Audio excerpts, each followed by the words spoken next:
Karibuni sana KingoFarm. Sasa moja ya changamoto kubwa ambayo wafugaji wengi huwa wanapitia, na naweza nikasema changamoto namba moja ni magonjwa. Pale ambapo unakuta kuku wako wanakuwa wanaumwa. Sasa kwenye hii video nimekutajia maeneo matano ambayo yanaongoza kwa kuzalisha magonjwa. Kama hutokuwa makini na haya maeneo ambayo ninayataja kwenye hii video, basi utazalisha vifo vingi sana na hatimaye utakata tamaa kabisa kwenye ufugaji. Nisikilize vizuri mpaka mwisho wa hii video. Lakini pia unaweza kujiunga na darasa letu kwa muda wa miezi miwili kwa ada ya shilingi 8,000. Tupigie namba ya simu hiyo hapo ili tuweze kuunganisha na kundi letu. Ada yake ni 8,000 kwa muda wa miezi miwili. Tukianza na eneo la kwanza kabisa, maji machafu. Haya yanaweza yakawa maji yaliyotuama kama hapo unaona, mvua imenyesha, imeacha dimbwi la maji hilo hapo, kuku wanakunywa hayo maji. Au muda mwingine inaweza ikawa ni yale maji ambayo uliwawekea kuku wako bandani, labda uliweka chini yakaja yakachafuka kama hapo ambavyo unaona. Haya maji unakuta kabisa yamechafuka, yale matandazo ya chini yameingia humo. Muda mwingine unakuta humo hadi vinyesi vimeingia, lakini kuku wakipata kiu wanakuwa wanakwenda kunywa haya maji ambayo ni machafu. Kwa hiyo vitu kama hivi hapa huaga vinazalisha homa. Sasa magonjwa ya matumbo kama vile coccidiosis. Coccidiosis ni muharo ule wa damu, lakini pia kuna typhoid.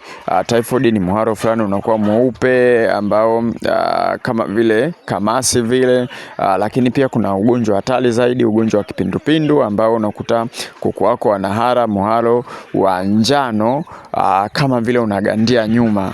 Wa njano unakuwa unagandia nyuma. Hiyo na yenyewe nini?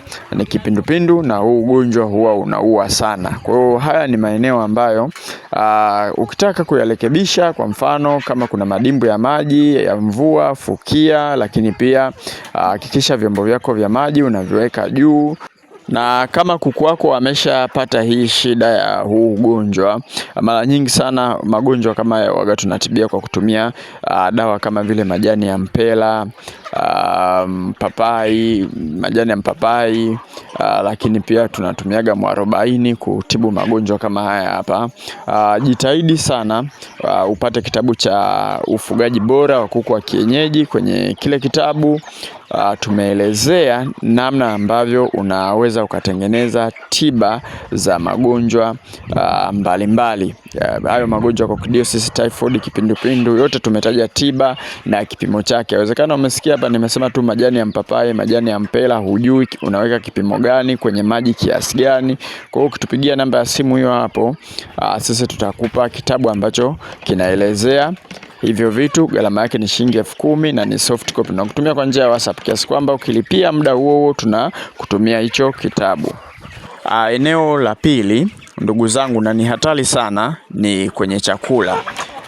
Asilimia kubwa ya wafugaji ambao huwa wanachanganya chakula huwa wanaishia kuku wao kudhoofu, kuvaa makoti, kushusha mabawa chini.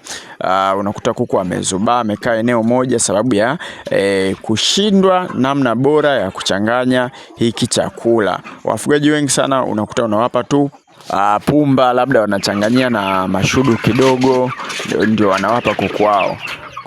Kuna kanuni maalum. Unaweza pia ukapata vitu vyote ambavyo inatakiwa vichanganywe kwenye huo mchanganyo, lakini ukaja kukosea kiasi, uweke kiasi gani, kile uweke kiasi gani. Hicho kitu unaweza ukakikosea na kikakuletea madhara makubwa sana. Sasa suluhisho pekee hapa ni kushauri, ndugu yangu, ukipata kitabu, kwa mfano unafuga kuku wa kienyeji, kitabu cha ufugaji bora wa kuku wa kienyeji, kitabu cha safari ya ufugaji, mle tumeweka kanuni bora ambazo sisi pia hapa shambani kwetu tumethibitisha kwamba zina ubora wa hali ya juu, haziwaletei madhara. Kuku wanaenda safi kabisa. Kama unafuga sasa kama hapa, wataenda vizuri kabisa kwa kutumia kanuni zetu. Kitabu chetu ni shilingi 10,000 na ni soft copy. Kitakusaidia sana ndugu yangu. Unaweza ukaona labda ni gharama, lakini kitakusaidia. Kuku mmoja anaweza akafa, kuku mmoja tu ikawa ni 10,000, wakati ungenunua kitabu, ungechanganya chakula vizuri, Kwanza hutopoteza pesa yako. Na ukitaka, kuna shida zile waga zinatokeaga muda mwingine, kuku unawachanganyia chakula, wanakuwa wanashindwa kutembea, wanaanza kupata magonjwa, maana chakula hakina virutubisho. Eneo la tatu ni kwenye ujenzi wa mabanda, namna ambavyo unajenga mabanda. Unaweza ukanibishia kwamba mabanda yanasababishaje magonjwa? Jamani, kuna magonjwa kama vile ya mafua, ni kukosa tu mzunguko mzuri wa hewa. Unaweza ukawa na mabanda ambayo umeziba sana kiasi kwamba hata mwenyewe ukiingia mle ndani unapiga chafya. Sasa hilo ni tatizo. Kwa hiyo uwekezaji wako mzuri sana kwenye namna ambavyo unajenga mabanda, hii itakusaidia kuzuia magonjwa. Sisi pia hapa shambani kwetu, kama mabanda haya mnavyoyaona, huwa tunasaidiwa sana kudhibiti magonjwa kama vile ya mafua kwa haya mabanda. Lakini pia mabanda yanaweza yakawa yanavuja, yakakuletea shida ya magonjwa pia. Eneo jingine ni mpangilio wa vyombo vya chakula bandani.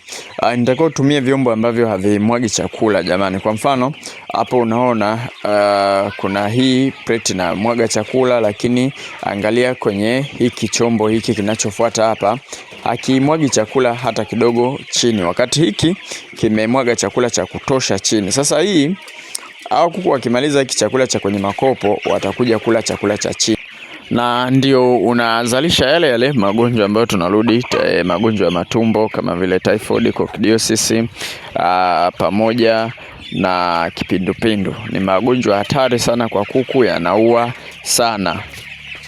Eneo la tano na la mwisho ndugu zangu, na hili lipaswa kimsingi kabisa liwe eneo la kwanza, yani nianze kutaja kwanza ile hapa, ni kwenye elimu ya ufugaji. Yani ndugu zangu, wekezeni sana kwenye kupata elimu ya ufugaji, namna ambavyo unaweza ukawafuga kuku, na sio lazima upate madarasa au fanyeje, inatakiwa uwaelewe kuku wewe mwenyewe. Yani pengine kwa kujiunga na madarasa kama hivi ya KingoFarm, kwa kuangalia mtandaoni kama hapa unaangalia YouTube, ujifunze zaidi kuhusiana na kuku. Uingiliana na watu pia, watu wanazungumziaje kuhusiana na kuku, namna ya kutumia tiba kama sisi tunavyotumia hizi tiba za asili. Mimi nimekutana na wafugaji wengi sana ambao wamepoteza pesa zao nyingi kwa kukosa tu elimu labda ya kuwatibia kuku magonjwa. Kuku wanaanza kufa, kwa mfano kuku wakiumwa kideli,